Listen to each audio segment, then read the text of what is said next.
Omulabi wange omulungi maze nenziguka ne Miss Uganda oyo nno munnange ye yawangudde obwa Miss Uganda 2023-2024 ate ono omwana muwala Hannah nga we mwamulabye Hannah Karema tumukunde naye nga mune yavudde mu Central Region yavudde nno Nakaseke waffe era mbuzaako abantu be Nakaseke mwenna abalemeezi mwenna balya Naka mwenna mbabuuzaako mujje baleko gye mutuusaako engalo mwebale kubanga munnange ffe abaalidde empanga ne tuleeta Nalulungi wa Uganda. It's really so a great experience okubanga nange ndi munnabulemeezi naye nga munnange emisi waffe gye yavudde tugenda kuba tunyumyamuko naye atubuulire olugendo we lubadde lutambula bitambudde bitya bigenze bitya byali bitya nkimanyi oluusi tebiba byangu naye agenda kubeera nga atubuulira byatambula bitya tugenda kunyumyamuko naye tumusanze wano ku Sheraton agenda kuba nga atunyumizaako nga we tuwulidde ne bali ababiri we batunyumirizaako kati tuli ku Nalulungi yennyini agenda kuba nga atubuuzaako Oluganda alumanyi kubanga yavudde mu Central ate n'Oluzungu alumanyi kubanga asomyeko kakati tugenda kubanga tumixinga tukola kasavu kanyama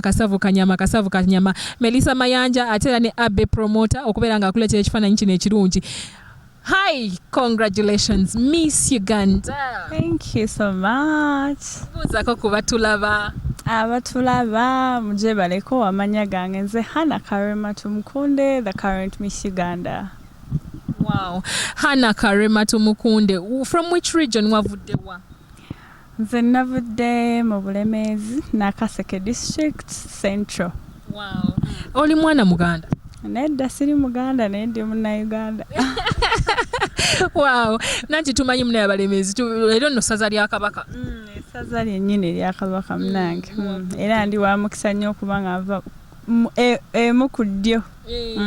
Wow. Ono nno munaye Hannah Karema eyawangudde Nalulungi mumulaba omwana ddala mbutuufu yayitirira obulungi ate njagala mbajjukize nti baatugambye edda ku luno omulamwa tegwali ku bulungi bwokka wabula kyali beauty beyond looks kwegamba nga balaga amagezi obuvumu byonna ebyo n'engeri gye baali balimu nga baba traininga baali baba assessinga balabe eddala osaanidde okubeera Nalulungi. Hannah, how was your journey? Who is Hannah? Banange nze ndi mwana wa mukyalo nasomera Kinoni primary school ekyo kyalo kyaffe ekyenakaseke gyenva up to P5 nengenda Eluweero gye nasomera P6 up to P7 ku African Outreach Academy Ambassadors of Hope nengenda ku Midland High School senior 1 up to senior 4 ekawempe nengenda ku Seroma Christian High School gye nakomekereza emisomo gyange mu 11. Wow. University? Sinnagenda nakamala form 6. Oyina emyaka emeka hano? Nina emyaka 2 gyokka. Bannange omwana muto nnyo bw'ati yamaze senior 6 weebale nnyo oba oliawo Hannah Miss Uganda. Nze Miss Uganda kyabeeranga kirooto okuva dda nga nkyali muto naye nga simanyi obugenda waabo buyagala kwesimbawo otuukiriraani ate munaye nga nti omanyi mukyalo teri yali avuddeyo nga ava Nakaseke nafuuka Miss Uganda neŋŋamba naye nga banampa ebya ddala naye era mu mutima nga ne Katonda mwali neŋŋamba I believe in myself, I think I will do great, at least kangende ngezeeko bwe kigana manye tekiganye naye nga nkoze ki nga ngezezaako naye ate bwe natuuka naye Mukama n'abijjusa era nembeera Miss Uganda. Wow. This story is reminding me of Babi Kyagulanyi. You know Babi Kyagulanyi said she was a village girl. Now check where she is. President's wife. Sorry. Hey, whatever it is. She's a very good woman. Akoze ebintu bingi nnyo byanjawulo bingi nnyo naye nga akugamba she's a village girl. Kakati ne Hannah namunaye akugambye naye mwana wa kyalo teyamanya nako nti oba binaaba bitya naye omunnakyalo okulaba nti kakati ye Miss Uganda. Ekyo nno kyanjawulo nnyo era naawe ali eyo ng'oli mu kyalo oyinza kuba nga gwaddako era weetegeke. Kakati otegeerera ku kyo olina ssimu olina akasimu otuddeawo oba waliwo yakuba olugambo nti kakati Miss Uganda bali mu kunoonya ba contestants? Munnange n'akasimu mba nako era ekintu oba okyagala okifolowinga app kati bituuseewa bagenze batya kati bwe baalanga ebintu byabwe ne babiteeka ku social media nali mbafolowinga so I got to know kati after ne bagenda mu West Nile nga ngamba oba batuuka dde eno natuukawo nenfuna n'ekirowoozo ne ngamba oba ngende Masaka kuba we waali eza Central nga bagamba nti bw'ogenda e Masaka you become Miss Uganda Central bw'oba si gwe asinze awo okomawo nokola ki nokola auditions e Kampala omutima nekungamba nedda lindako kakkana linde e Kampala ogende you try whatever comes out that's it. Olwe Kampala ng'olinayo abantu bw'oba nga oli Nakaseke? anti era bwe namala osomero eri jjukira kale saakugambye naye nze asembayo ewaffe nze mugalanda mu maama wange kati baganda bange bonna abakulu baasoma era babeera eno e Kampala. So that was be basinga okuntemera ekkubo okusinga. You've not told us about your parents. Are your parents there? Yes, my dad is there and my mom, my original mother yafa naye nina mama wange yankuza era gwe ntwalanga mama wange kuba nagenda otegeera gwe nasangawo. But she's your stepmother? Yeah, she's my stepmother. But very good. Very, very good. And I am blessed to have her. Naye abasinga they are not lucky enough. Tebi babi yangu, but she has been the best mother. Wow. Awanno wenyini wenjagala okuwa gwe ekyokusomooza ali eyo ng'oli stepmother.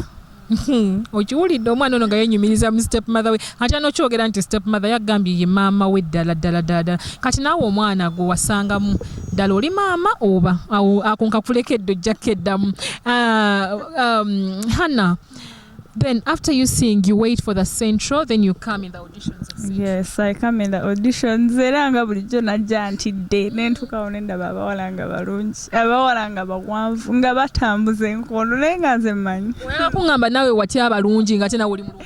Mukwano anti era ekintu tekiri about only beauty. Yeah, people were good, people had brains, abana bali very confident. Ate nze dali kati nakakogga nagenda ndi kinene kale saali munene nnyo naye for Miss Uganda of course they have that car size that you always go with. Naye nze era natuukayo bulijjo nga ndowooza ndi mutono naye nagenda otuuka nga nange naye era saatya nengamba let me go try because I knew what this meant to me. Binaagaana buganyi naye ng'ogezezaawo. Omanyi kyekitegeeza okutwala engule nakaseke.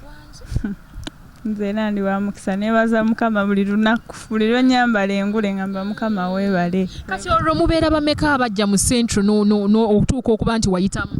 Abawala twali bangi nnyo ddala naye abaayitamu twali 21 abaagenda mu bootcamp era nga ffe abaakompitinga okujja ku finale.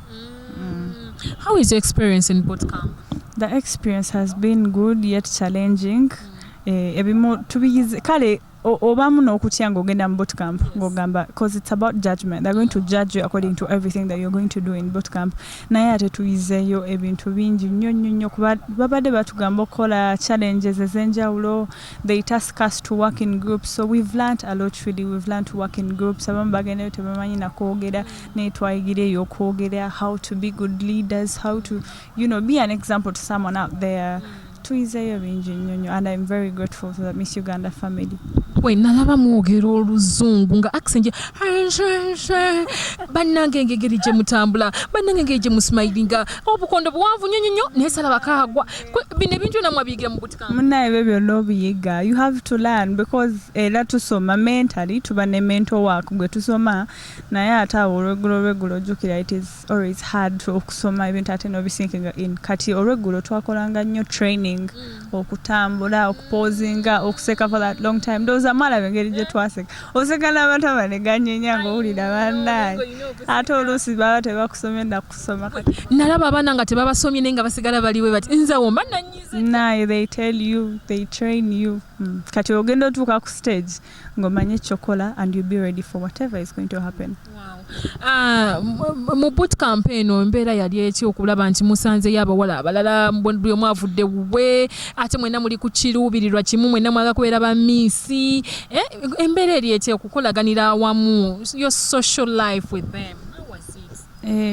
Okusookera ddala nga twakatuuka kale tebyali byangu abamu twatya nga you're not used of staying with a lot of people. Now you're staying with 21 plus other people, the trainers, the photographers. Kale twali bangi, we were more than 21.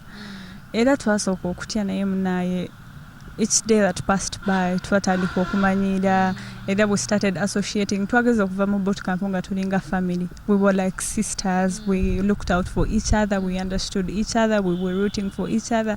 Era nga ne boolaba abawala bama bataasinga kubanga bagendanga backstage nga boddayo bakugamba you're good, you can do it. So that really is that solidarity. Yes. Wow. Wano wenyini nga muli ku stage, how did it feel? Did you expect to be in the top 10 and then top 5 and then top 3? Ndowooza bw'olaba bulungi nga basoma top 10, I was the last person to be read. So I was about to faint on it. ngangamba bana nga tebansoma, what's going on? But you know, you have to keep that smile going on. I was like, we were there, because really basoma ne batuuka ku 9 nga nkyalabayo other people who were competitive to me.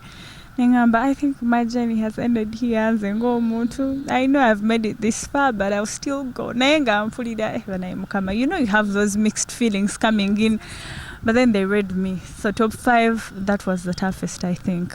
Yeah, because we were 10, they had to cut to top. The Miss Uganda Foundation will decide kubanga era be basalawo. Then kyetusooka nakyo. That is what I will first go with, what they decide, yes. We hear some people were saying you were not supposed to be number 1, you would be number 2.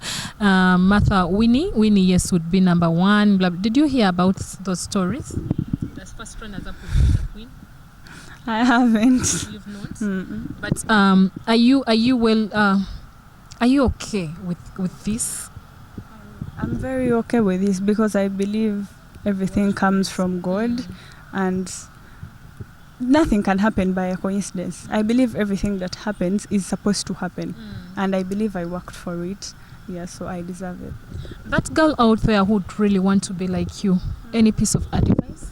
What I will tell her is to keep dreaming, don't give up on your dreams, and always engage God in everything that you do. Yeah, because each plan that has God, it has to be successful. It, in fact, must be successful in life. As long as you embark on it, you take your time, do not rush anything. When the right time comes, God himself will make it happen. Hannah, this is a very, very critical question. But someone would really want to know from you. Are you single? Are you married? Are you engaged? What is your status? You know, men were there. And I have someone on this camera here, promoter Abby. They really want to know. Omukazi oyo mufunye ntya naye, they were asking for numbers. Nebagamba ne musoka mwinako omukazi mubuuze ekibuuzo kino mu camera. Oba ddala idi yamulaba, oba ina naye gwalaba, oba akyabitaddemu.